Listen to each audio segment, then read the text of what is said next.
Boa noite a todos. Todos me ouvindo? Vamos começar a nossa última reunião do ano, tá? Do GREMAC, Grupo de Estudos de Mama de Campinas, com apoio da Sociedade de Medicina e Cirurgia de Campinas também. E hoje eu queria agradecer a participação especial da doutora Juliana Alves de Souza. Ela é médica radiologista com especialização em imagem da mama, titular no setor de imagem da mama do AC Camargo Cancer Center, coordenadora do Grupo de Estudos da Mama da Sociedade Paulista de Radiologia, que é o GEMA, e também a participação hoje do Dr. Fabrício Brenelli. Ele é professor, doutor médico assistente da Divisão de Oncologia Mamária da Unicamp, membro titular do Departamento de Mastologia do Centro de Oncologia da Beneficência Portuguesa de São Paulo e presidente do Departamento de Oncoplastia da Sociedade Brasileira de Mastologia. Muito obrigado, os dois, por aceitar o convite, é uma honra tê-los aqui. E a gente vai começar falando da mastectomia subcutânea, indicações e avaliação com exames de imagem. Então, boa noite, doutor Brunelli, boa noite, doutora Juliana. Boa noite, obrigada pela oportunidade, Carlos, sempre bom, né, participar, né? Trocar ideia, né, com os especialistas, com as pessoas de outro setor que não são os nossos, né. Obrigada pela oportunidade aí. Agradeço. Bom, vou continuar. Boa noite, Carla. Muito obrigado pelo convite, Carla, Sandra. Uma honra, né, participar aqui com vocês. Só feras aí da radiologia. E parabenizar pelo que vocês estão fazendo, principalmente em Campinas, e ampliando isso, né? Acho muito importante. E muito obrigado pelo convite. Então, você já quer que eu já comece a falar? Vamos começando? Por favor, Fabrício. Então tá bom, vou compartilhar aqui minha tela. Então a gente... Só um pouquinho. Combinou, vou falar um pouquinho mais de técnica cirúrgica, né? Indicações, e depois Juliana vai falar um pouquinho mais sobre a imagem. Eu só tomei a liberdade, viu, Carla, de mudar um pouquinho, liberdade poética. Eu acho que esse nome da mastectomia subcutânea, cada um tem um nome, né? Mas o nome mais utilizado fora mastectomia preservadora de areola e mamilo, nipple sparing mastectomy, ou o que a gente usa mais aqui é a adenectomia, né? Existem várias colocações, porque fica mastectomia subcutânea, ficou um termo antigo que era para pacientes sem câncer, então a gente prefere usar um pouquinho esse termo, mas existem vários termos para descrever, né? Então, quando a gente vai falar de adenectomia, aqui é o professor Veronese, acho que a maioria de vocês conhece, com quem tive a honra de trabalhar por 5 anos, e esse daqui é vamos dizer assim, o lema de vida, né? Que é do tratamento do máximo tolerável ao mínimo eficaz, né? E é o que a oncologia se transformou, né? Daquele tratamento, eu vou fazer o máximo para que a paciente aguente o meu tratamento, né? E hoje a gente vai fazer o mínimo que seja eficaz, né? Então aí vieram as conservações, então um grande trabalho do professor Veronese da conservação mamária, com Milan 1, conservação da axila com linfonodo de sentinela, e a mastectomia nipple sparing, que renasceu, vamos dizer assim, por volta de 2002, 2003, lá no Instituto Europeu. Então eu peguei o boom disso, que eu fiquei de 2004 até 2009, foi quando cresceu muito as indicações nipple sparing. Depois, quando eu volto para o Brasil, isso está engatinhando um pouco aqui. E, na verdade, é um novo paradigma, por quê? É exatamente isso. Isso é uma mastectomia radical, uma mastectomia total, isso é uma mastectomia nipple sparing bilateral com reconstrução. Eu acho que é impossível dizer que não existe um resultado melhor que o outro. Então, a gente sabe que, do ponto de vista para a mulher, para a paciente, como manutenção da autoimagem, resultado cosmético final, ela é muito superior do que as mastectomias totais, né? Então, a gente muda o paradigma, né? E já se dizia que quebrar um átomo é mais fácil do que quebrar um preconceito ou um paradigma, né? Então, a pergunta que a gente fazia, quais casos eu posso preservar o mamilo, né? Na verdade, a pergunta que a gente tem que fazer hoje, qual é a razão que eu tenho para remover um mamilo sistematicamente em uma mastectomia. Eu acho que quando a gente muda o olhar de como encarar a indicação da cirurgia, a gente começa a ampliar também as indicações e, com certeza, dar melhores resultados para os nossos pacientes, né? E a questão que sempre se coloca é se a mastectomia nipple sparing, ela não é uma cirurgia radical, né? Muitas vezes vocês vão discutir, mas é uma nipple sparing. Não é uma mastectomia radical, então quer dizer que isso é uma cirurgia conservadora? É essa discussão que a gente ainda tem, é menos, mas ainda tem nos meios acadêmicos, né? Então, se ela não é radical, ela seria radical apenas removendo o mamilo? Será que é esse realmente o conceito, né? Só para mostrar o que é uma adenomastectomia, é a retirada de toda a glândula no seu plano superficial, né, abaixo da gordura do subcutâneo e chegando até os ductos retroareolares. Antigamente, lá em Milão começou, a gente deixava mais glândula retroareolar, isso caiu por terra, por quê? Não adianta deixar mais glândula, um pouquinho mais de glândula, porque não tem irrigação por ali. A irrigação é do retalho cutâneo. Então, se eu deixar mais grosso, eu só estou aumentando a chance de deixar mais glândula. Então, não tem que deixar grosso retroareolar.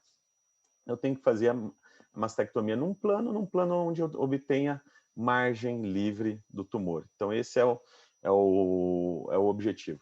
E só para fazer um exercício que eu faço, isso é uma cirurgia conservadora, certo?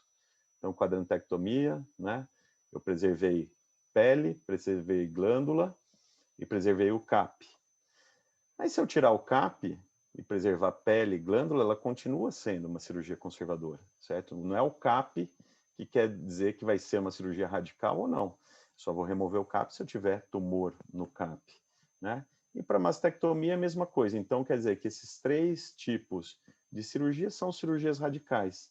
E nesse, só porque o CAP foi preservado, é uma cirurgia não radical.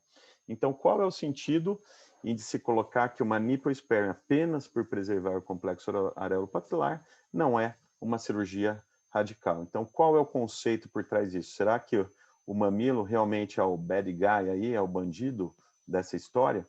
Então, 3 questões que a gente coloca. Por que a nipple sparing não seria segura? Quais seriam os argumentos contra? Pelo risco de acometimento oculto de tumor no complexo areopapilar. Então, esse seria um dos conceitos, mas esses 2 os principais. Pelo risco de uma recorrência de um tumor, ou um tumor de novo no CAP, né? E se esse tipo de cirurgia faria aumentar as recorrências também locais não relacionadas ao CAP e recorrência sistêmica. Será que o tipo de cirurgia vai impactar tanto na recorrência local e na recorrência à distância dessas pacientes? Então, vamos para a primeira pergunta. Qual é o risco de um acometimento oculto do complexo areopapilar? Essas são, veja só, é um artigo bem antigo, são séries antigas, né? Mas se a gente for ver, varia de 0 a 50%. 50% tinham tumores em quadrantes centrais, né? Então, assim, o que me importa o risco de comprometimento? Não importa muito. Se o tumor for mais próximo do complexo areopapilar, maior chance de ter um acometimento. Se ele for mais distante, menor chance. Mas eu vou ter a parafina, eu vou ter a confirmação histológica. Então, se ele tem doença no CAP, eventualmente eu retiro na hora ou posteriormente. Se não tem doença no CAP, acabou. Essa história termina por aí. Qual é o maior risco de envolvimento do complexo areopapilar? Os tumores mais agressivos, os tumores maiores e, lógico, aquele que está mais próximo ao CAP. Não sei se vocês se lembram que ainda alguns utilizam, mas antigamente se utilizava, não pode indicar com tumores a menos de 2 centímetros complexo areopapilar. Por quê? Porque tem mais chance de acometimento do CAP. Tudo bem, mas e se ele não estiver acometimento? A gente tem que tirar sistematicamente o mamilo por uma chance eventual e que eu posso, se ele tiver positivo, tirar com anestesia local, por exemplo, o complexo areopapilar, ampliar minha cirurgia. Então, isso acaba perdendo meio sentido. Eu posso dizer de risco de acometimento, mas não que eu vou indicar uma cirurgia mais radical e mutiladora, só porque esse risco é um pouco maior. Porque o que realmente importa, aqui que a gente chega à questão, é a margem, né? O complexo areopapilar começa a ser visto cada vez o quê? Como uma margem a mais na cirurgia. Então, se eu tiver pele acometida, eu tenho que tirar pele. Se eu tiver o complexo areopapilar acometido, eu tenho que tirar complexo areopapilar acometido. E como a gente faz isso? Avaliação clínica, avaliação por imagem e, eventualmente, a congelação do tecido retroareolar, né? Muitos trabalhos colocam isso como mandatório, mas a gente sabe que a taxa de falso negativo ela é alta, né? E se o tumor está longe, a chance de um acometimento é muito raro. Então, muitas vezes a gente prefere uma avaliação a posteriori, uma avaliação na parafina, a não ser que o tumor seja muito próximo, a gente pede a congelação retroareolar. Então, a gente já viu esse primeiro ponto. E o risco de recorrência no CAP, ele é grande? A nipo-sparing, ela aumenta a recorrência local ou aumenta a recorrência à distância? Então, a gente vai ver nos próximos slides. Existe, então, a primeira pergunta, então, se a nipo-sparing é diferente de uma skin sparing, é diferente de uma mastectomia radical. Lembrar que skin sparing é todo o espectro, que não é aquela mastectomia radical, que eu preservo mais pele, menos pele, não tem um número de quanto de pele eu preservo. Então, existe diferença entre esses 3 tipos de cirurgia? Será que existe diferença em recorrência local? Se a gente pegar os dados de skin sparing mastectomia, então aquela que preserva a pele e tira o CAP versus mastectomia radical. Olha a taxa de recorrência local nos estudos históricos de skin sparing, variando de 2% a 5%, mais ou menos o que se espera de recorrência numa mastectomia radical, né? Essa é uma meta-análise, né, de pacientes com skin sparing versus mastectomias radicais. E o que a gente vê em relação à recorrência local e a recorrência à distância sem diferença alguma. Ou seja, não existe diferença recorrência local na skin sparing e na mastectomia radical. Então, isso se concluiu que a skin sparing é uma mastectomia oncologicamente radical e passou a ser um tipo de cirurgia aceita rapidamente. Mas por que a nipo-sparing não? Os que questionam contra, não existe trial randomizado de mastectomia skin nipo-sparing. Ok, mas não existe trial randomizado de mastectomia desde o Milan 1 e do NSAPP B06, que era mastectomia radical. Né? Nunca para mastectomia skin sparing se fez um trial prospectivo randomizado. Foram séries de casos que se foi mostrando que segmentos de 5, 10 anos a taxa de recorrência era realmente muito baixa e foi aceito. E é o que a gente está vendo hoje com a nipo-sparing. Hoje ninguém vai propor mais um trial mastectomia radical versus mastectomia nipo-sparing, né? E por que então a nipo-sparing deve ser diferente da skin sparing? Será que só porque eu tirei o CAP aqui, eu tratei melhor do que essa paciente na qual eu preservei o CAP? Então esse exercício que a gente faz. Essa é uma das maiores meta-análises, uma meta-análise da De La Cruz, com mais de 851 artigos selecionados, quase 6.000 pacientes nesses artigos. Então, ela fez os dados que davam para fazer uma meta-análise, um estudo comparativo, e os outros dados com uma revisão sistemática de estudos prospectivos. E o que se viu? Na verdade, sem diferença alguma entre nipo-sparing e outros tipos de mastectomia. Lembre-se, mais de 6.000 pacientes. Em recorrência local, isso tudo favorável ao nipo-sparing, mas é lógico, você indicou nipo-sparing para pacientes mais favoráveis, sem diferença em sobrevida global, sem diferença em disease-free survival e sem diferença em recorrência local. Ou seja, o tipo de mastectomia não era preditor de recorrência, de pior prognóstico, né? Sim, provavelmente a doença, desde que bem feita, que é um ponto que depois a gente vai tocar, né? E quais fatores estariam associados à recorrência local na mastectomia nipo-sparing? Eu coloquei esse artigo, foi o que eu enviei para vocês, que acho que apesar de um artigo unicêntrico, mas é o centro que mais publicou sobre nipo-sparing. Esses são dados do Instituto Europeu de Oncologia de 2003 a 2011, com quase 2.000 nipo-sparing, né? Um follow-up, então, médio de quase 5 anos.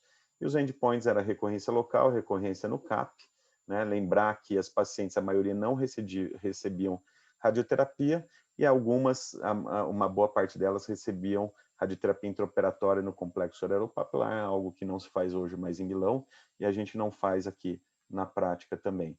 Então, o que estava associado à recorrência? Os tumores mais agressivos, né? Então, na análise multivariada, o que diferiu? Os tumores HER2 positivos e os luminais B foram aqueles tumores em que tinha recorrência local maior, uma recorrência de carcinoma in situ 4% no segmento e de carcinoma invasivo de 5%. E a recorrência no CAP, olha só, quando o tumor era in situ, 3,2%, quando o tumor invasivo, 1,6%. Ou seja, uma recorrência extremamente baixa no CAP. Ou seja, o CAP não é um lugar usual de recorrência, né? Então, se ele não é um lugar usual de recorrência e nem de aparecimento de um novo tumor, então a gente não tem por que remover o complexo areopapilar de rotina, né? E aqui as complicações maiores era a própria necrose do CAP, mas que ela diminui com o tempo. Veja, é um tipo de cirurgia que ela demanda uma curva de aprendizagem um pouco mais longa. Então, tem que aprender a fazer bem para remover a mama e fazer bem para não ter necrose nem sofrimento do complexo areopapilar. E aqui só os fatores associados à recorrência foram aquelas que depois fizeram radioterapia, que fizeram químio, os tumores mais agressivos. Isso, lógico, que é um viés, né? Os pacientes que precisavam de tratamentos mais pesados foram aquelas que tinham tumores mais agressivos e, portanto, a chance de recorrência e sobrevida menor era maior, né? Então, a conclusão do artigo é que a nipoaspirin é segura do ponto de vista oncológico e pode, sim, ser considerada como standard of treatment, principalmente para os tumores iniciais, e o importante é ter o complexo areopapilar negativo, aqui eles colocam frozen section, a congelação, mas você não precisa congelar de rotina, mas o importante é ter complexo areopapilar negativo, e é lógico, ela proporciona resultados cosméticos muito melhores, né? Isso para vocês verem dados do CIR americano, um aumento ao longo do tempo nas indicações de nipoaspirin, é o que vem acontecendo. Esses são dados também nossos da Unicamp, hoje a gente indica muito mais, praticamente 4 vezes mais nipoaspirin, né? E vem aumentando, isso era até 2016. E esse é um consenso, uma reunião de consenso, no qual eu faço parte de um consórcio internacional de oncoplástica, são 52 cirurgiões de todo o mundo, e nos reunimos a cada 2 anos na Suíça sobre um tema, e esse foi especificamente sobre nipoaspirin, né? Publicado em 2018 na Breast Cancer Research and Treatment. Então, uma opinião de um consenso com vários cirurgiões, América do Norte, Estados Unidos, Europa e América do Sul, o Brasil, uma delegação com quatro cirurgiões. Então, que a nipoaspirin era comparável com a mastectomia convencional, comparável com o skin sparing e comparável com a cirurgia conservadora da mama do ponto de vista oncológico, né? E pode ser realizada para qualquer tumor, desde que a pele ou o CAP não esteja comprometido, para tumores iniciais, para carcinoma in situ, para redução de risco e principalmente por cirurgiões treinados, porque eu acho que a grande queixa e o que fala contra a nipoaspirin são, acho que vocês radiologistas muitas vezes veem, né? Fez uma nipoaspirin, vai chegar lá, tem metade da mama, quer dizer, não é o método que é ruim, né? O método foi mal executado, né? Mas é aquela coisa, don't kill the messenger, né? Não vamos matar o mensageiro, o método é bom, ele tem que ser bem feito, e cirurgia é artesanal, e muitas vezes demora um pouco mais de tempo para chegar à curva de aprendizado, né? E como a gente chega num bom resultado, então isso é uma mastectomia total e a nipoaspirin. Depende da técnica de mastectomia e também das técnicas de reconstrução que a gente vem evoluindo com o tempo, bolsa completa, bolsa parcial, o uso de matrizes acelulares, cada vez a gente vem resolvendo, melhorando mais nossos resultados. A gente tem que programar bem. Olha como a mamografia ela ajuda muito a gente na programação pré-operatória. Veja uma paciente com uma mama tipo 1 como essa, que a glândula é muito próxima à pele. Eu sei que meu retalho vai ser super fino, eu tenho que fazer uma cirurgia muito mais fina, né, com risco, às vezes, de necrose, tem que ter mais atenção. Olha aqui, tem que ficar super fino, a glândula chega até o CAP. Veja uma mama tipo 3 como essa, olha a quantidade de tecido adiposo, né? Então, Então, eu sei que meu plano vai ser muito mais grosso. Não existe tamanho de plano. Existe cirurgia no plano certo, né? Então, eu vou palpar, ficou muita glândula. Não, olha a mamografia como é que era. Uma mamografia muito adiposa. Então, a gente pode modificar o tipo de cirurgia e isso daqui depois vai nos ajudar também no tipo de reconstrução a ser realizado. E para ter uma boa reconstrução, uma boa nipospermia, a gente precisa de uma boa técnica. Então, ó, isso é dissecção em plano, tá vendo? Gordura subcutânea, a irrigação vai ficar toda preservada e a gente vai realmente dissecando glândula, né? Usar materiais adequados, os auxiliares têm que ser muito bons, né? Selecionar bem as pacientes obesas, com diabetes, tabagistas, com doença do colágeno, radioterapia prévia, são pacientes que predispõem a maior complicação, então a gente tem que avaliar isso também, é um paciente de maior risco ou menor risco para complicar. A nipospermia vai complicar mais, eu estou deixando mais envelope de pele, o que pode sofrer maior chance de necrose. Como a gente faz? A gente tenta sempre preservar na mastectomia a face do músculo peitoral, olha só, porque o peitoral acaba aqui. Essa fáscia, ela vai se juntar à fáscia do reto do abdômen e vai permitir que a gente faça o quê? Uma bolsa que a gente consiga cobrir completamente a prótese. Se eu cortar a face aqui, esse músculo solta, eu não consigo mais cobrir o meu implante, né?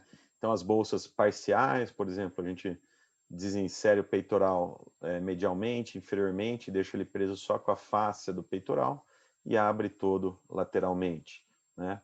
Como a gente faz? Eu fazia muito lá em Milão, as incisões radiadas, são aquelas que têm menos chance de necrose, e às vezes pelo sulco, mas hoje o que a gente faz mais são essas incisões, o que eu tenho feito mais, que é tudo periareolar, todas essas incisões periareolar, a gente faz adenomastectomia periareolar e já a reconstrução também por essa via. Só para mostrar, acho que a maioria são radiologistas, mas como é mais ou menos uma cirurgia, essa paciente aqui é para uma nipospermia bilateral, vejam, o mamilo um pouquinho para baixo, a gente tira um pouquinho de pele, melhora o nosso campo.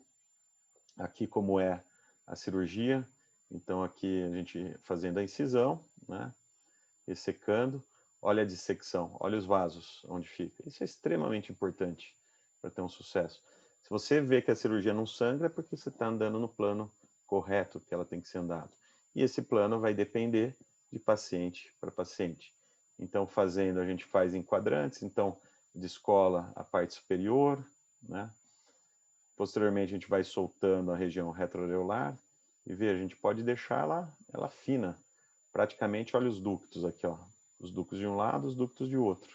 Praticamente só presa pelos ductos e depois a gente vai seccionar, né, esses ductos e a gente consegue soltar completamente a mama. Então, daí, vai fazendo a dissecção no plano inferior e, posteriormente, plano medial e plano lateral, soltando toda a mama. Essa paciente tinha um implante, a gente tira o implante, nesse caso, a retirada da glândula, no final, destacando da face do músculo.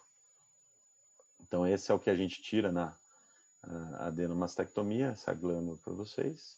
E, posteriormente, a reconstrução de cada técnica. Essa, quando tem uma cápsula, a gente desenvolve uma técnica que é usar a cápsula para reconstruir.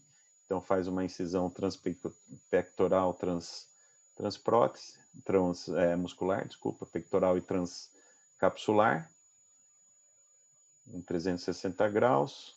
Aí o pocket muscular, isso é só para mostrar, olha aqui aquela face que eu falei, músculo desinserido, e a fáscia do peitoral vai se juntar junto à fáscia do reto do abdômen, então vai manter o implante preso, e a colocação do implante e o fechamento da loja, deixando ela completamente fechada, né? E esse é o resultado 3 meses após de radioterapia. Outros casos, a gente pode usar as matrizes dérmicas, por exemplo. O paciente tinha radioterapia prévia, a gente usa a matriz, consegue ter bons resultados, incisão periareolar. O que vocês vão ver cada vez mais são as telas e matrizes. Então, esse é um caso, a musculatura toda lesada numa cirurgia anterior. Veja, a prótese ia ficar debaixo da pele, né? Nesse caso, o que a gente faz? Parte do músculo que era possível utilizar, nesse caso, usando uma uma matriz, uma tela absorvível, por exemplo, essa da Gore, a BOA da Gore, em 6 meses ela é absorvida, a gente vai conseguir cobrir o músculo e a tela, que vai formar um tecido novo, e a gente vai ter um resultado em 2 semanas, e depois, em 9 meses, o surgimento de um novo tecido. Muitas vezes vocês vão ver isso, principalmente as telas, as ADMs, nos exames de imagem. As ADMs seriam mais ou menos isso, um caso mais dramático, uma paciente com um tumor, um sarcoma mamário, que foi feita uma quadrantectomia. Daí que vejo uma mastectomia bem radical, olha o que sobra só do músculo, né, peitoral. E nesse caso a gente usou uma ADM, que é uma matriz dérmica celular, de pele porcina no caso, fechando. Isso vai ser incorporado e formar um novo tecido vascularizado na região.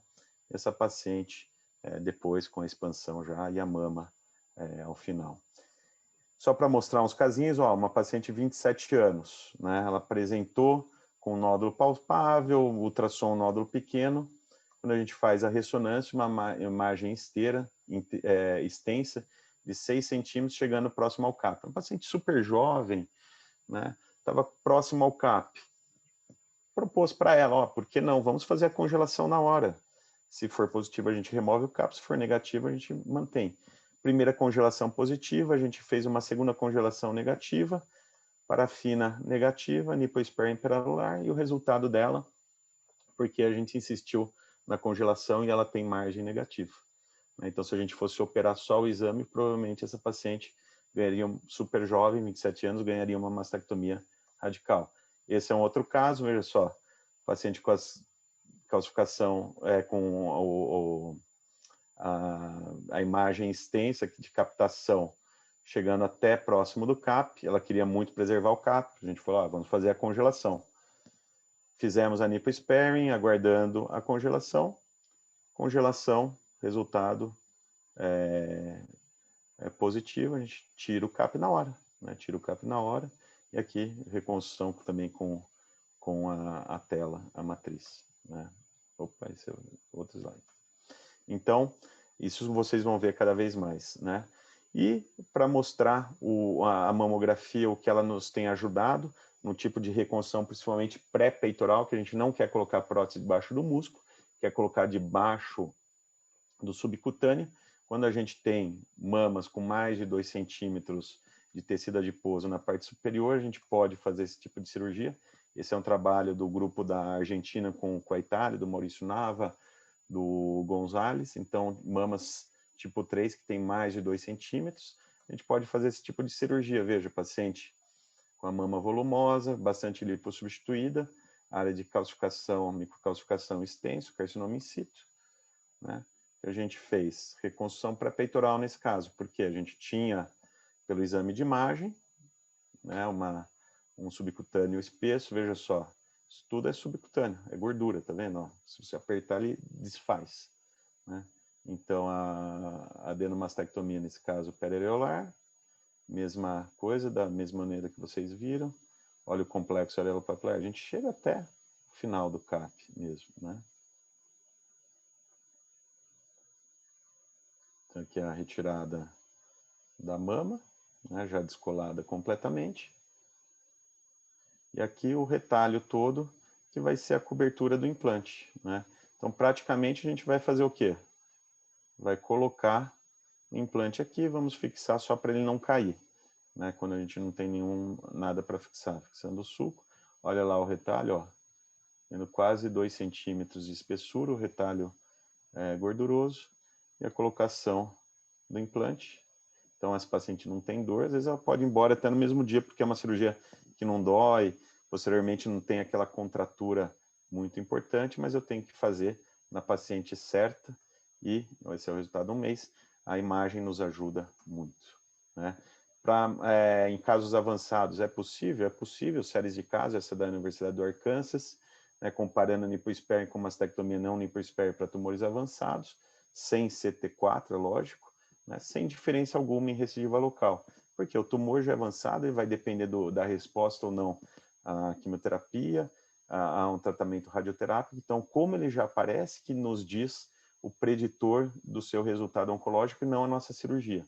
Então, casos como esse, recorrência, uma nipoespérmia com reconstrução com retalho do reto do abdômen, o resultado 1 ano após, ou casos como esse, um tumor avançado, luminal, sem resposta, que a gente optou por fazer uma cirurgia upfront, veja, a mastectomia continua sendo bem radical, lembra? É magrinha, vai ser super magro. Reconstrução com retalho do grande dorsal e o resultado final. Então, para terminar, então a adenectomia ou nipoesparing ou mastectomia subcutânea é oncologicamente segura. O fato de deixar o CAP não está associado a maiores recidivas, tanto no CAP quanto na pele, quanto à distância. Melhora os resultados estéticos da reconstrução, sem dúvida, né?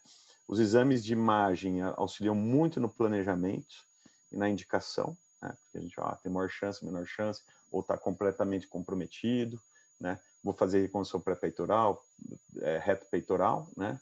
E lembrar sempre que a margem é o fator mais importante. Eu sempre termino essa aula, essa foi uma das primeiras pacientes que eu operei, quando eu voltei, ela tinha tido um nódulo, tiraram, era um sarcoma de baixo grau, vão fazer uma mastéria radical nela, falaram, a gente pode tentar uma nipoespérmia. Retiramos, não tinha mais lesão, com margem, ela já tem 10 anos de segmento, está muito bem e fez a tatuagem dela, que para quem tem fé, a vida nunca tem fim. Muito obrigado pelo convite. Doutor Fabrício, excelente discussão. Acho que essa parte de cirurgia a gente não está acostumado a ver mesmo, o que acontece depois do nosso exame. Então, foi muito bom, muito bem ilustrativo. E assim, tem residente aqui com a gente, residente de mama, tudo. E para vocês, cirurgiões, é interessante a gente colocar a distância da lesão até a papila? Como que... ou não? O que você acha? Para eu responder? Isso, para você. Ah, sim. Não, com certeza. Ajuda naquele planejamento, porque eu sei, por exemplo, tá colado na papila. A gente sabe, ó, o tumor tá lá, você já conversa com a paciente. Hoje a paciente tem a expectativa de vir já, né, para fazer uma mastectomia preservando o CAP, né? Antigamente, que era ao contrário, você tinha que falar, olha, a gente pode preservar, hoje ela já espera, na maioria das vezes. Então, é extremamente importante para saber isso e para colocar o risco, né? Você, ó, eu falo, ó, tá muito próximo, o risco é bastante alto de ter comprometimento. Você quer tentar? Vamos tentar, né? Mas a chance é alta, ó, tá distante. Falar, uma cirurgia tranquilamente, rara, dificilmente a gente vai ter um comprometimento do CAP. Então, para a gente ajuda muito, né? Tudo quanto a gente tem mais informação para ir para uma cirurgia, menor a chance da gente dar um passo atrás na nossa indicação ou mudá-la, né? Então, acho que a informação é extremamente importante. Ok, obrigada. Então, agora eu vou passar a palavra para a doutora Juliana, ela vai continuar a nossa discussão.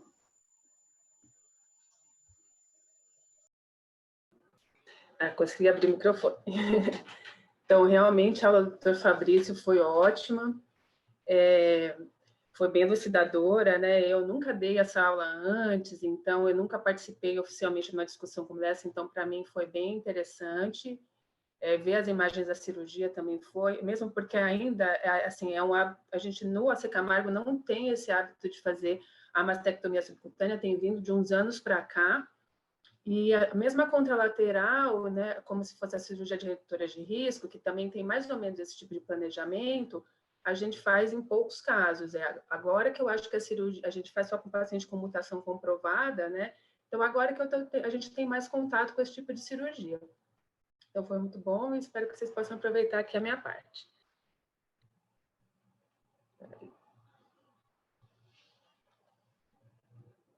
Então, só para dar uma introdução, né, a mastectomia com preservação de pele, ou adenomastectomia, como o Fabrício falou, ela é uma técnica de reconstrução cada vez mais usada, né, e justamente relacionada ao efeito estético. É a cirurgia de escolha, hoje em dia, para pacientes com predisposição genética ou para redução de risco, visando redução de risco posterior. Inclusive, ela pode poupar pacientes de fazer tratamentos adjuvantes, como a radioterapia, que nessas pacientes com alguns tipos de mutação ainda pode aumentar o risco para o sarcoma posterior, né? Então, é uma cirurgia já, como a gente mostrou, que vem sendo bastante utilizada. Só que a mastectomia simples, sem a prevenção do CAP, ela ainda apresenta um índice de insatisfação um pouco alto entre as pacientes, né? Então, a preservação do complexo areopapilar, ele é importante tanto do efeito cosmético, e eu gostei dessa palavra que usava nos artigos, ela preserva a identidade da mama, né? Por mais que ainda tenha alteração de sensibilidade, ainda assim a paciente fica bem satisfeita quando preserva o CAP. Mas a gente sempre visa a segurança oncológica do procedimento, por isso que ainda tem bastante discussão. A primeira vez que a gente teve contato foi nesse trabalho que a gente racionalizou lá no hospital, foi nesse trabalho que a gente mandou para a RSNA em 2017, que tentava introduzir a imagem nesse contexto da mastectomia subcutânea ou da adenomastectomia, e nessa época a gente não tinha quase nada, ou na verdade nada na literatura sobre isso, e a gente, como havia recebendo uns pacientes para verificar a quantidade de tecido residual, a gente foi criando os nossos próprios métodos, e aqui a gente mais ou menos exemplificou como a gente faria. Durante essa revisão, foi muito interessante que eu tenho esse trabalho que é brasileiro, de Campinas, né, e foi um dos primeiros que levantou a possibilidade da espessura do retalho ser um dos fatores mais importantes, porque quanto mais fino o retalho, menor a quantidade de unidades do ducto lobular terminal, que é onde geralmente a gente tem a origem do câncer, né? Então, ele relacionava diretamente a espessura do retalho com essa quantidade de unidade do ducto lobular terminal. E esse trabalho concluiu, né, que tinha mais ou menos 5 milímetros, na época era a espessura do retalho segura. Então, era mais ou menos isso que na época a gente visava nos exames que vinham para verificação da quantidade de tecido e de espessura do retalho. E baseado nisso, ainda tinham alguns trabalhos que indicavam ou não radioterapia, principalmente baseado na espessura do retalho e alguns outros fatores de maior recorrência. Mas quando foi passando o tempo, a gente foi vendo que as indicações elas têm sido um pouco mais amplas hoje. A gente não está mais tão ligado exatamente nesse número fixo. Inclusive, o CDIS, que antes era contraindicado, hoje é muito mais aceito pelo cirurgião, esse trabalho que o doutor apresentou e participa, né?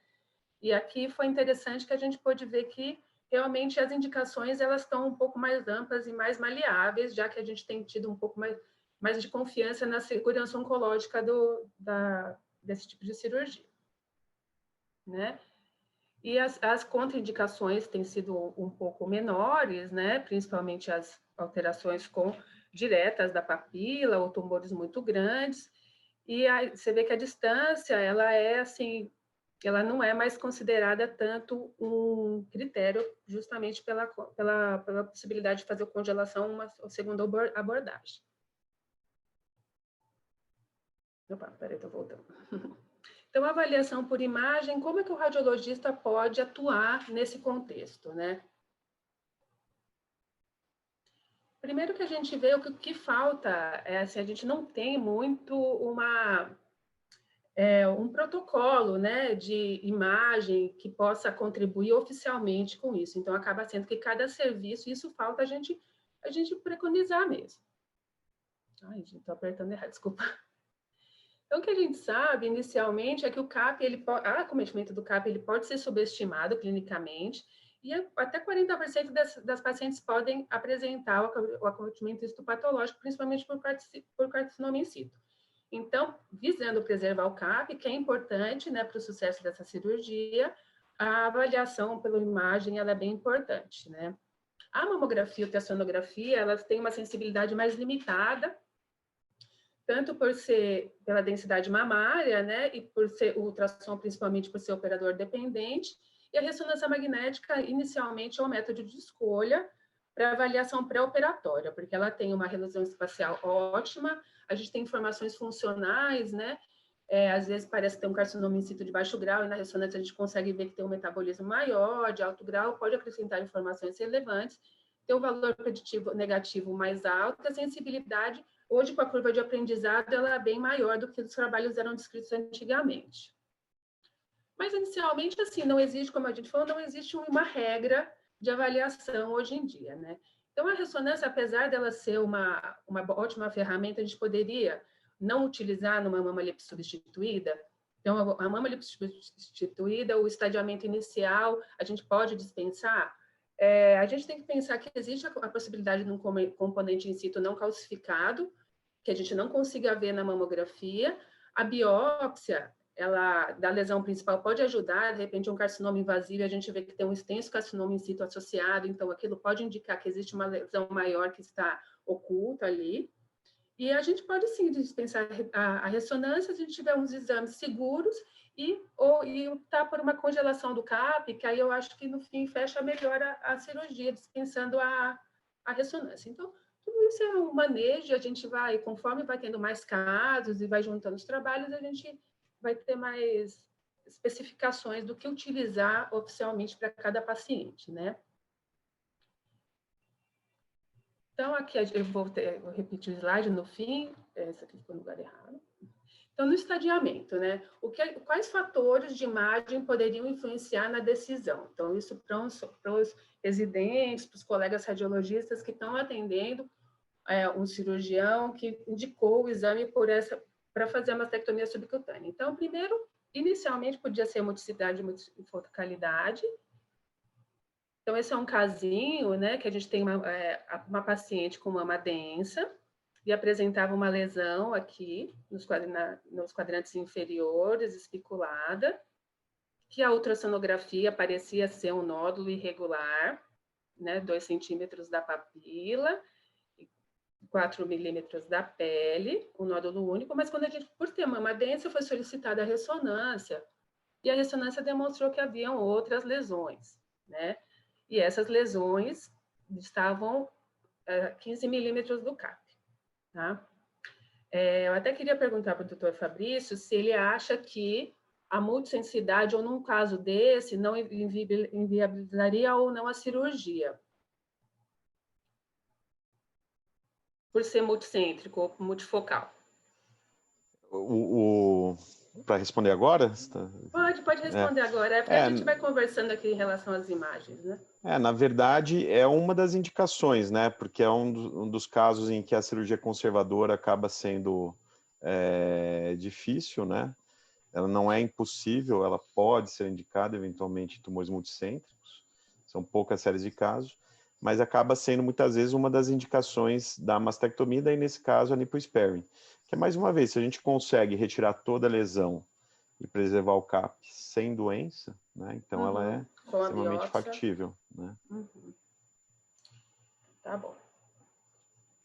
Aqui um outro casinho, uma paciente de 34 anos que tinha um luminal B, mama densa, era uma distorção arquitetural no quadrante superolateral, e aqui a lesão ela não era muito grande. Aqui eu cortei porque tive uma dificuldade com os exames lá no hospital, que a gente teve um bug, então não ficou exatamente como eu queria, mas ela era uma lesão pequena, né? E quando a gente realizou a ressonância, que foi mais ou menos um caso parecido que o doutor apresentou, era um real segmentar, que chegava até quase a papila, e no fim era uma lesão muito mais extensa, né? Nisso a ressonância ajudou. Isso eu tinha uma dúvida, eu queria até perguntar para o Fabrício se ser luminal ou ser lobular contraindica a gente preservar a papila, por exemplo? Não, da mesma maneira, né, não vai contraindicar. O tipo histológico ou biológico do tumor não é preditor de indicar ou não a cirurgia. O que ele vai modificar eventualmente é a adjuvância, né, da paciente. Como a gente vai fazer adjuvância, vai precisar de rádio, não vai, por exemplo, os tumores triplo negativos, apesar de pequenos, a gente fizer uma liposparing, algumas evidências de estudos retrospectivos mostram que talvez a radioterapia pós-operatória seja melhor, né? Isso tudo vai ser posteriormente esclarecido, né? Mas vai mudar a adjuvância, mas a técnica cirúrgica ou a segurança do método não muda também. Okay. Esse aqui é um outro caso também, onde tem uma mama relativamente lipossubstituída, né? E a gente pensou que talvez a gente pudesse dispensar um exame a mais, porque a ressonância não é toda paciente que consegue fazer, o paciente prefere fazer sedada, às vezes não consegue, não é tão disponível, então quando a gente recomenda um exame, a gente tem que recomendar para todos, e não para quem tem convênio ou quem está num grande centro, né? Então é difícil às vezes a gente falar de precisar da ressonância. Mas aqui é um casinho onde a mama é relativamente lipossubstituída e a gente também teve uma surpresa de ser um real segmentar, né? Os carcinomas in situ, eles às vezes têm isso, por isso que a biópsia inicial, ela às vezes pode predizer se a gente vai precisar da ressonância ou não. Carcinoma de alto grau, né? A gente pode pensar em realmente realizar ressonância, inclusive em mamas lipossubstituídas, né? Que eu acho que pode influenciar bastante no tratamento. Então, inicialmente, a multicentricidade e multifocalidade, de acordo aqui, não é um critério que vá diminuir a segurança oncológica e ela pode ser realizada, inclusive, sendo a indicação primordial, né? Ao invés de uma cirurgia conservadora. Um outro fator é a distância do CAP, né? Vamos ver, o doutor acabou de falar que existem mais, a biópsia tem substituído essa distância estrita, né? Mas os exames de imagem, eles podem ajudar. Inicialmente, né, você vai ler os trabalhos, a segurança é igual a 2 centímetros, alguns já estão diminuindo. A gente tem que lembrar que 10% dos tumores, eles estão até 2%, até 2 centímetros da papila, né? Quer dizer, nesse espaço entre a papila e 2 centímetros, bem perto da auréola. Não é a maioria. Aqui é uma ressonância que a gente fala como a gente vai, o radiologista, passar essa informação, né? A que distância está da papila. Esse aqui foi um caso bem interessante. Na verdade, a paciente tinha inicial esse lado, a gente descobriu que tinha uma lesão e acabou descobrindo um tumor contralateral. E aqui foi só para ilustrar como a gente pode fazer a medida. A gente pode fazer a medida direta ou traçar uma linha reta e fazer a medida da papila nesse segmento. E esse caso ainda foi interessante, né? Eu até coloquei aqui que a maioria dos cirurgiões, eles não fariam uma cirurgia conservadora do CAP, com o CAP, se tivesse um acometimento clínico. Essa paciente tinha bilateralmente essa dermatite e tinha sido uma biópsia benigna, mas a gente não teve coragem de fazer a mastectomia subcutânea com a preservação do CAP, com essa aí, um casinho mais antigo, com essa dermatite. Né? E no fim, ela não veio um acometimento do CAP. Eu queria saber se o Dr. Fabrício também faria ou não uma cirurgia com esse tipo de alteração clínica, né? Mesmo com uma biópsia negativa, né? Falar depois é fácil, né? Exatamente. Não está no momento da decisão, né? Eu acho que assim, se clinicamente... Era dos dois lados, ela tinha esse... Eu acho que se clinicamente você está vendo ali, ó, é bilateral, quer dizer, já é uma coisa que fala mais a favor de um processo não neoplásico, né? Muito raro você ter uma doença de Paget bilateral, né? E se tiver a biópsia, mas se você tiver que decidir, às vezes eu concordo que seja complexo essa decisão. Acho que tem que... Se tiver a biópsia, eu ficaria tranquilo, né? Eu acho que tinha uma biópsia. Se tivesse biópsia, eu ficaria mais tranquilo, ainda mais porque a ressonância está bem segura, né? Mostrando a distância bem distante. Uma coisa interessante que hoje a gente não vê muito mais, né, Juliana, Carla, mas antigamente eu via muito laudo que vinha captação retroareolar. Acho que houve um aprendizado também nos laudos, né, na interpretação dessas captações, né, em região retropapilar. Aqui, nessa questão, eu não sei se você vai falar da descarga papilar mais para frente. Eu não falei, eu vi que estava aqui, mas eu não falei exatamente dela. Não, é só para mostrar, porque, na verdade, até na reunião de consenso eu que fiz mudar, porque estava assim, descarga papilar é uma contraindicação. Aí todo mundo votou. Daí eu pedi a palavra e falei, olha, tem que ver que descarga papilar que é. Né? Se for uma descarga hialina e você tem uma imagem bem documentada, uma ressonância que você não tem lesão lá próxima. Aqui, né? Ó. Daí a gente desmembrou em 2 perguntas. Daí a papilar sanguinolenta, daí todo mundo votou que, não, essa realmente tem que tirar o CAP. A descarga papilar associada a um tumor não sanguinolenta poderia ser uma indicação de preservação do CAP.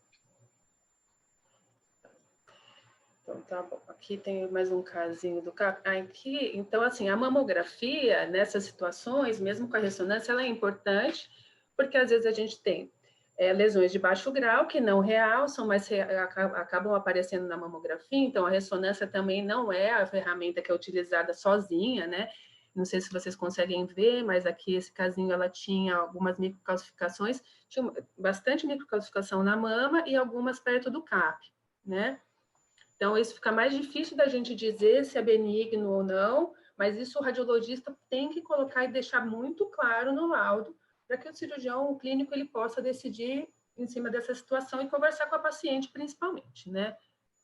Aqui também a gente tem uma paciente que ela tem uma biópsia posterior aqui, que veio um carcinoma invasivo. Esse caso dessa semana ainda não está completo. Essa biópsia saiu hoje e veio um carcinoma in situ de alto grau com microcalcificações distróficas, né? Isso já fica mais difícil, porque o carcinoma in situ ele foi focal, mas ele é bem retroareolar, a gente fez uma COR, e na ressonância a gente tinha só um realce pós-biópsia, que ela acabou fazendo depois da biópsia. Então, essas lesões não realçavam, mas a mamografia ela foi crucial para a gente descobrir essa lesão bem retroareolar. Então, a gente tem que tentar juntar os métodos, né? A ressonância não é porque ela é mais sensível que ela é ideal para todas as situações, e a mamografia ela é crucial, e a gente ainda vai ver por outras situações também. Que é uma imagem mais exuberante, a gente pode, inclusive, ver micro dentro da papila, né? Isso pode ser utilizado também na mamografia, lógico que aqui era um carcinoma um pouco mais, né, de alto grau, mas essa imagem a gente tem que estar bem atento para isso não passar, tá?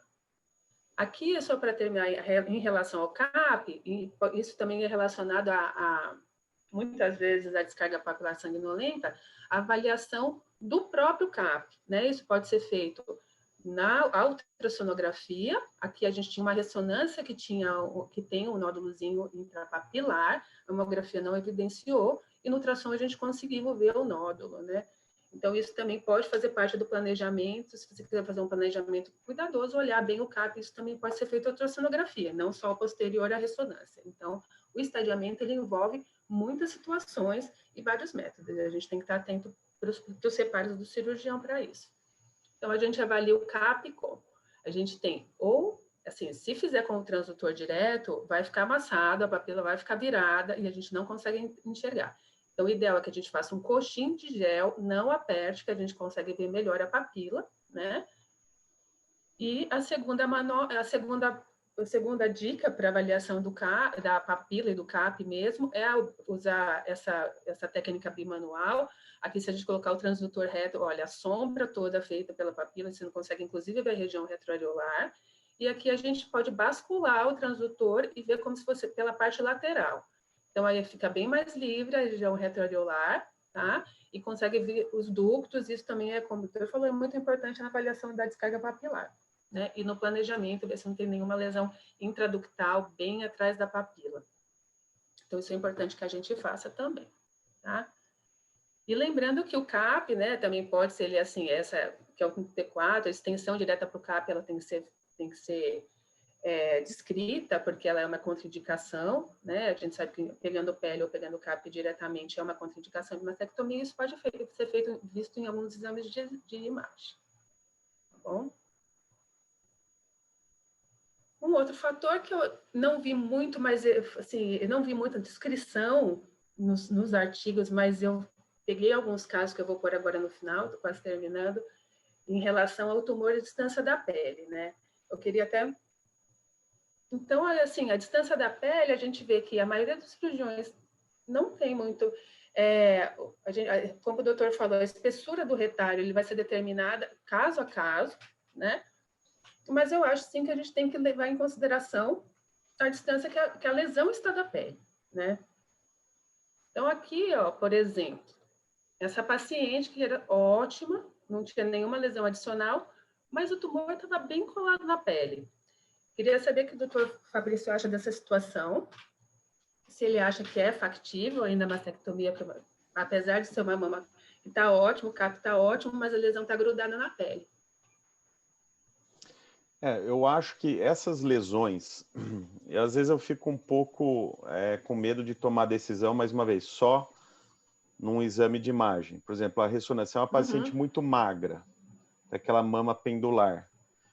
Quando ela se posiciona, às vezes a tendência é a lesão ficar mais próxima da pele, mas não é que ela esteja colada, mas é como a pele está caindo sobre a lesão. Acho que isso pode mascarar um pouco. Então, acho que a avaliação clínica ela é fundamental, né? Então, assim, se eu palpo clinicamente, ó, tá grudada, eu posso fazer uma niposparing tirando pele daquela região, por exemplo. É isso que eu queria perguntar, se existe a possibilidade de fazer um fuso nessa área, dependendo do que você pode fazer, mas até com um pedacinho de pele, né, tirando, faz uma segunda incisão. Né? Eu não sei se lembra, os últimos slides foram casos avançados, mas tinha que tirar muita pele. Aí, tudo bem, eu repus com retalho, né? Mas, eventualmente, você tira um fuso de pele. Hoje, cada vez menos a gente tira, né? Se é um tumor muito próximo à pele, geralmente já é um tumor maior, esse paciente vai ganhar uma neoadjuvância.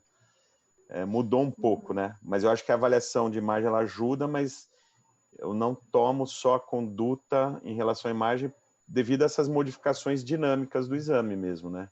Que pode acabar confundindo, né? Esse é um casinho que foi bem, foi complicado, que é o papel da mamografia também, né? Que essa aqui é uma paciente que fez uma mastectomia subcutânea e depois de 2 anos ela desenvolveu essas microcalcificações, né? É um caso que já faz um tempinho, eu até não consegui acessar o prontuário dela de novo, acho que faz uns 3, 4 anos já. E a gente tinha um realcezinho linear. E uma coisa que é muito importante para o radiologista, que eu acho que a gente tem que falar, que essa era a ressonância anterior dela. Ela tinha já um realce muito perto da pele e que ocupava o subcutâneo nesse lugar. É muito complicado porque o realce ele é inespecífico. Então, se a gente alerta muito, a gente pode induzir o cirurgião, não induzir, né? Mas às vezes isso é sugestionar que aquela cirurgia é inviável, né? Mas a gente viu que essa paciente, eu não tenho mamografia prévia, mas eu lembro do caso, não tinha micro na época, era só a ressonância mesmo que tinha essa lesão, e depois de 2 anos ela acabou desenvolvendo um pouco mais, né, essas microcalcificações no subcutâneo. Acabou observando, era um carcinoma in situ, né, que já estava presente lá. Então, eu acho que o cirurgião vai tomar conduta posterior, mas a gente tem obrigação de dar esses pontos de reparo que possam influenciar na cirurgia, né? Aqui eu fiz uma imagem mais exuberante, mas para falar também que às vezes, assim, existe disseminação pelo ligamento de Cooper, né?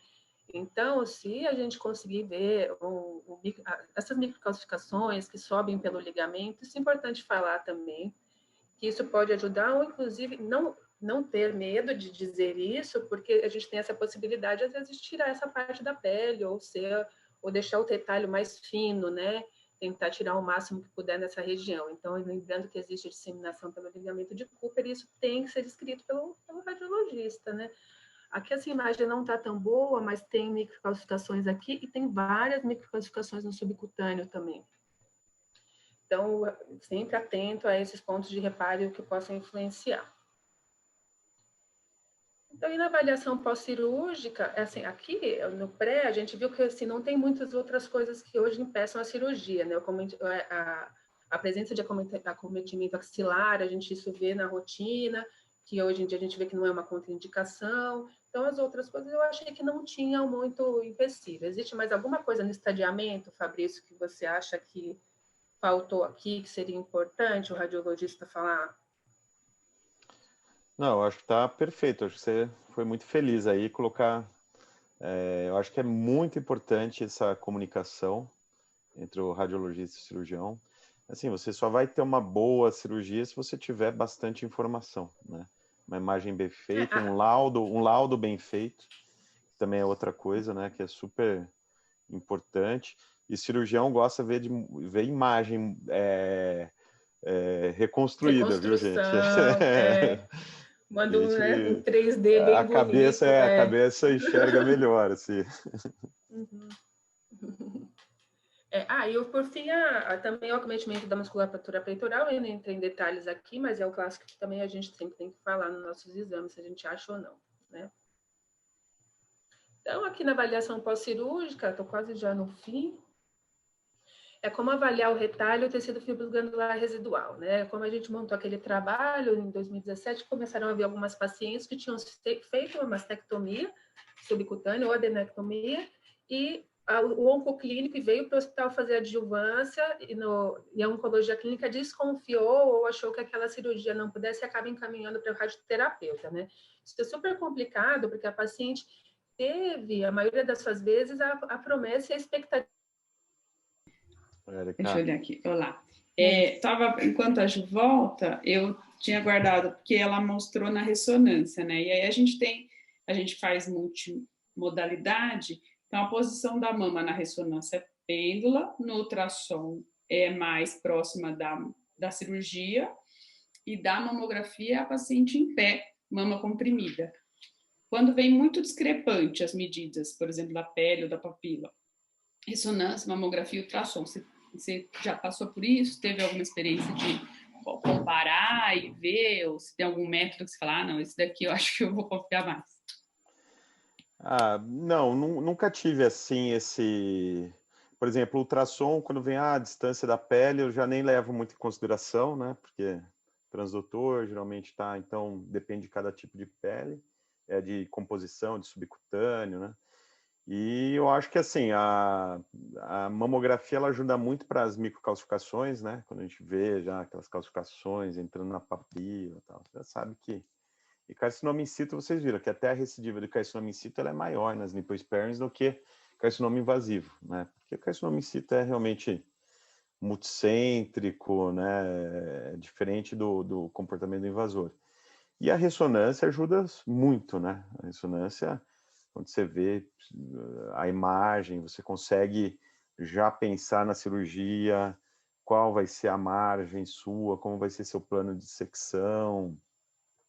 Ajuda muito. Não vejo muito discrepância nisso, é mais realmente a calcificação, às vezes a gente até pede, às vezes eu peço uma ressonância para ver, e a ressonância não vê, né, os tumores de mais baixo grau, ou às vezes o contrário, né, tem um foquinho de micro lá, pedi uma ressonância, vem a mama inteira acesa, né? Então, acho que são métodos que a gente tem que complementar, assim, e ajuda muito na nossa decisão.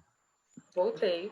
Oi, Ju, só fiz uma pergunta para ele sobre as discrepâncias, às vezes, dos métodos, né, da medida da pele, que pela posição da paciente.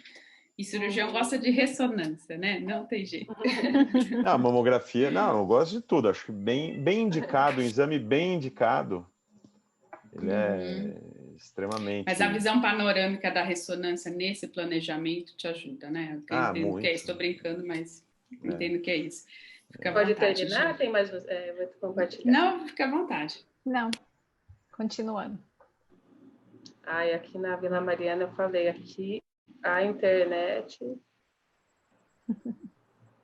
Essa não sabia que tem. Bom, então, voltando só para terminar, né? Então, o que a gente falou, avaliação do retalho do tecido fibroglandular residual. Hoje a gente não tem um consenso, não é tão importante a espessura do retalho, mas é uma informação mais objetiva que a gente tem que passar para o radioterapeuta ou para o médico solicitante. A mamografia, ela pode, sim, né, servir como um método para avaliação, mas assim é mais difícil a gente ver a quantidade de retalho que sobrepõe muito com a prótese. Aqui é antes e pós, então a mamografia ela pode servir como um reparo para a espessura do retalho para o cirurgião planejar.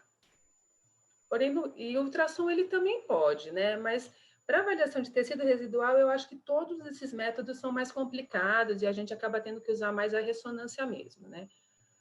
E ainda assim a gente tem limitações. Então, a ressonância, a gente pode medir os quadrantes, né? A espessura em cada quadrante, a espessura que ficou retroareolar, você vê que essa paciente aqui, ela ficou um pouco mais. Isso eu tenho uma dúvida também, queria perguntar para o Fabrício. A paciente que é mais gordinha, então, a gente pode deixar mais tecido baseado nisso, baseado da espessura do subcutâneo e não da face, é isso? O cirurgião acaba tendo que tirar a face superficial e você consegue sentir isso na cirurgia, onde está a face? Essa é uma boa pergunta. Na verdade, a mama ela não tem uma anatomia tão definida, né? Mas você consegue encontrar, né? E esse que é aquele, depois, aquele, você mostrou até o trabalho do Renato, tem muitas coisas que a gente acha o que a gente encontra e o que é significativo do ponto de vista clínico, né? É que nem agora, vou usar para indicar radioterapia, isso daí é ultra controverso, né? Uhum. Mas o Armando Giuliani, que foi o do Sentinela, né? Uma vez conversando com ele, e assim, o pessoal do MD Anderson tem um ditado que é assim, thin patient, thin flap. Fat patient, fat flap.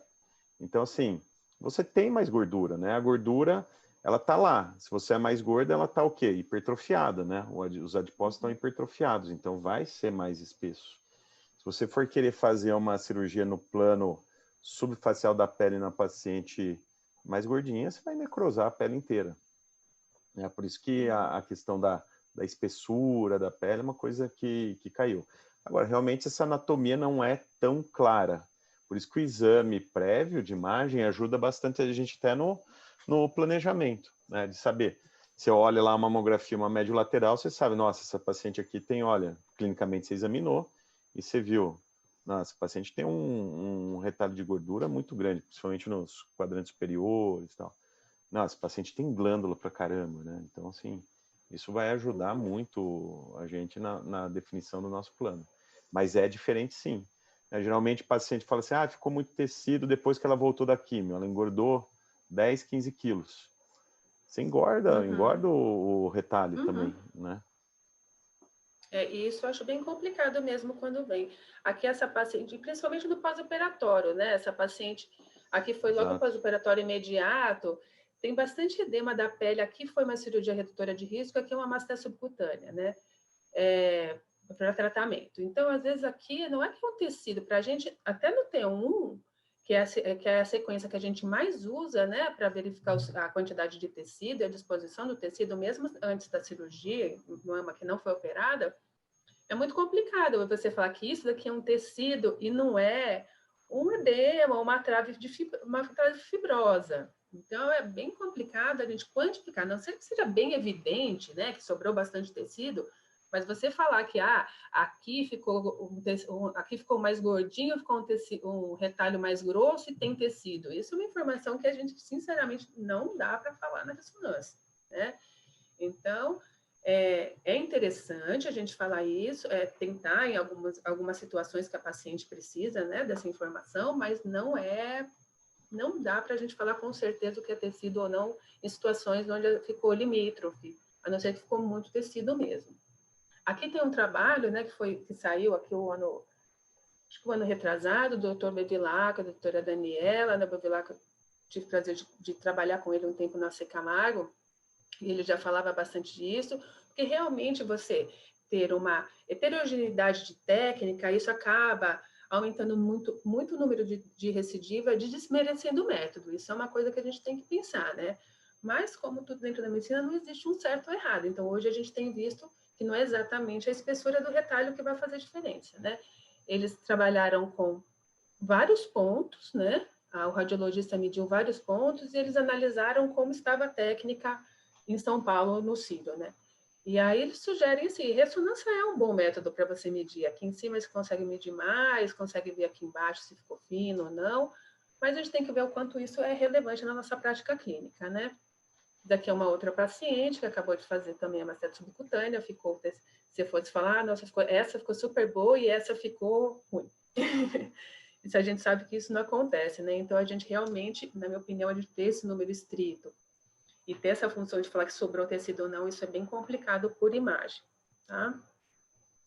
E aí o que o doutor achou foi que tinha alguns lugares onde a gente ficava mais tecido e aqui o suco inframamário, né, que ele ficou com mais, mas eu vejo que também não é um lugar que tem mais tecido, porque você ficar com a espessura do retalho maior não significa ter tecido.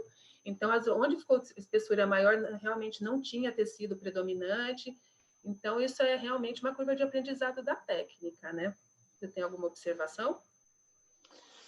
Olha, eu adorei o que você comentou, né? Eu acho que são estudos exploratórios, né?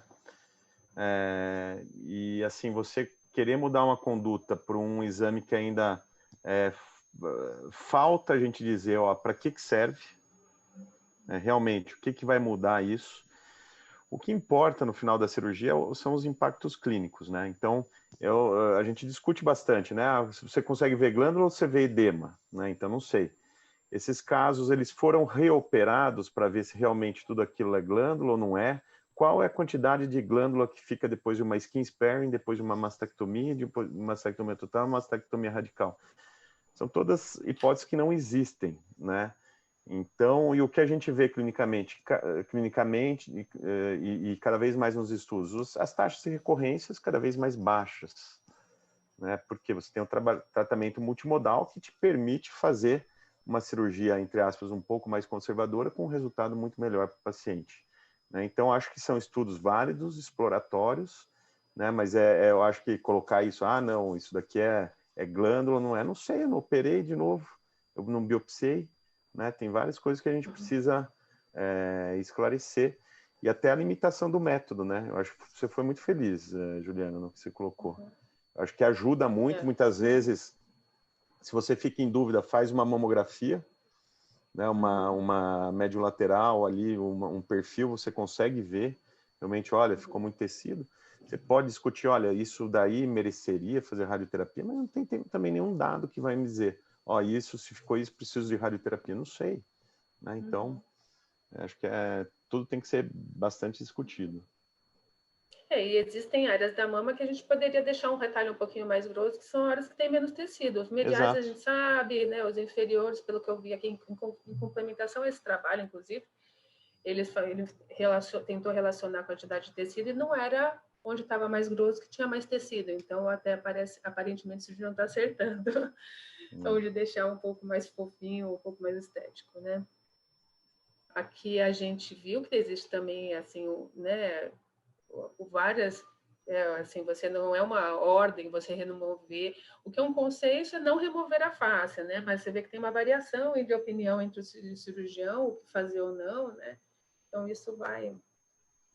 Por fim, aqui é mais uma mastectomia subcutânea, né? Que a questão do tecido, para mim só tem tecido aqui, eu achei que ficou bem bonitinho até, mas é muito difícil a gente falar onde tem tecido e onde não tem. Aqui a reconstrução tem 3D, que o cirurgião realmente gosta, e a gente vê que o retalho é todo fino, é o que a gente tinha falado, né? Como indicação de radioterapia, mas hoje não é. E, por fim, a avaliação pós-cirúrgica, né? Vai existir ainda um rastreamento dessa paciente que fez uma mastectomia subcutânea ou que preservou o CAP?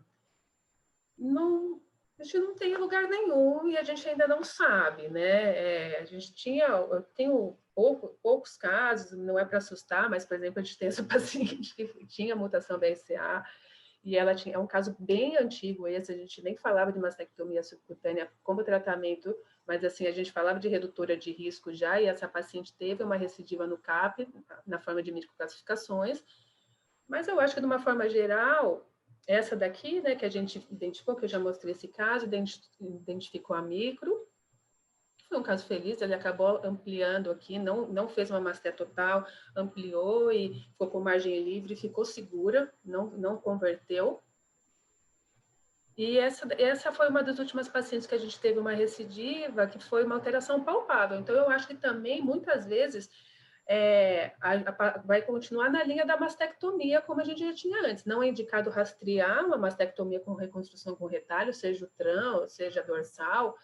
A paciente, a maioria das vezes, a recidiva, ela que percebe mesmo, e aqui a paciente percebeu um nódulo, a gente acabou biopsiando e veio um carcinoma invasivo, e era uma recidiva aqui, nesse lugar aqui, que era bem palpável, né? Então, o retalho fino, que ficou um pouquinho mais grosso, mas a paciente acaba, eu acho que, sentindo isso. E uma coisa interessante, que também foi desse paciente, também era bem pertinho da pele, esse nódulo. Eu não consegui, mas hoje eu não fui procurar umas coisas que eu tinha, mas eu não achei, mas era tipo 1 centímetro da pele, vai. A primeira descrição era de uma lesão bem perto da pele, então talvez isso seja um dado relevante, né, que a gente deva considerar, mesmo salvo essas modificações de posição, né, mas deixar bem claro para o cirurgião para que ele consiga tomar a decisão correta. Era isso que eu tinha para dizer, gente. Muito bom, Juliana. Excelente, excelente apresentação. Eu acho que essa discussão foi muito rica, né? A gente trazer a radiologia, trazer a masto, né? Para saber o que é importante nos nossos laudos para acrescentar. Alguém tem algum comentário? Érica, Sandra, alguém quer comentar? A gente pode abrir o microfone também, tá bom? Quer falar, Sandra? Eu tenho pergunta também e realmente foi incrível, né? Porque a gente chamou especialistas dos especialistas dos especialistas. Que vantagem ter, né, essa internet. Então, muito obrigada novamente. Você quer falar? Você tem uma pergunta depois. Na verdade, eu queria parabenizar a aula de vocês dois, que foi excelente, e esse bate-papo aí do Fabrício, a Ju tirando as dúvidas, que são as dúvidas de muita gente, né? Acho que isso acrescentou demais, e só tem que agradecer mesmo a excelente aula dos dois. Obrigada. Fabrício, então a pergunta era assim, e a retração da papila? Duas perguntas. O que é contraindicação? Se tem retração, mas eu não vejo extensão da doença para papila, retração do CAP, é contraindicação? Não, a retração por si só não, né? Se você tem retração, você tem uma imagem bem documentada num tumor que não está ali no CAP. Às vezes você tem um tumor que está a 4 centímetros, 5 centímetros do CAP, você tem uma retração pela própria retração dos ligamentos de Cooper, né? Você retrai o CAP. Então, se não tem lesão direta da papila, e o exame de imagem me deixa muito tranquilo, não entendo como uma contraindicação, né? A gente sempre olha, né? Sempre que examina a paciente, faz o exame físico, acha uma retração, vê se ela é simétrica ou não, pergunta quanto tempo existe essa retração, se foi algo recente, se foi algo que foi acontecendo com o tempo. Então, tudo isso também nos dá pista de que é algo, vamos dizer assim, fisiológico ou secundário a um tumor distante, ou se é um acometimento direto, né? Se é um acometimento direto, geralmente você vai palpar o nódulo, né? Agora, você está palpando o nódulo retroareolar, ou até mais profundo, e com retração, você fala, bom, isso aqui tá, né, a chance de ter um acometimento direto é muito grande. É raro, e depois os exames vão ajudar bastante, né? Os exames de imagem vão nos ajudar muito. E só, Juliana, só para complementar aquilo que você terminou no final, lembrar que nos trabalhos de mastectomia radicais com tumores iniciais, que foi o Milan 1 e o B06, você tem quase 3, 4% de recorrência, né? Então, assim, não é... A recorrência, ela ocorre, né? Ela ocorre, né? Radical, retirando o peitoral maior, peitoral menor, pele, ela ocorre, né? Eu lembrei de uma pergunta que eu queria te fazer, Fabrício, que até perguntaram para mim outro dia. A gente vê, não é frequente, mas às vezes a gente vê paciente pós-mastectomia que ela tem, de um lado, uma reconstrução retromuscular e outra pré-peitoral. Isso você acha que pode ter ocorrido por anatomia da mama com uma escolha prévia ou geralmente alguma dificuldade que teve durante a cirurgia? Na mastectomia bilateral, você diz? Ou numa simetrização? Na mastectomia. Provavelmente foi por alguma problema técnico durante a reconstrução, né? Às vezes houve uma lesão da fáscia, do músculo, e você não consegue mais cobrir.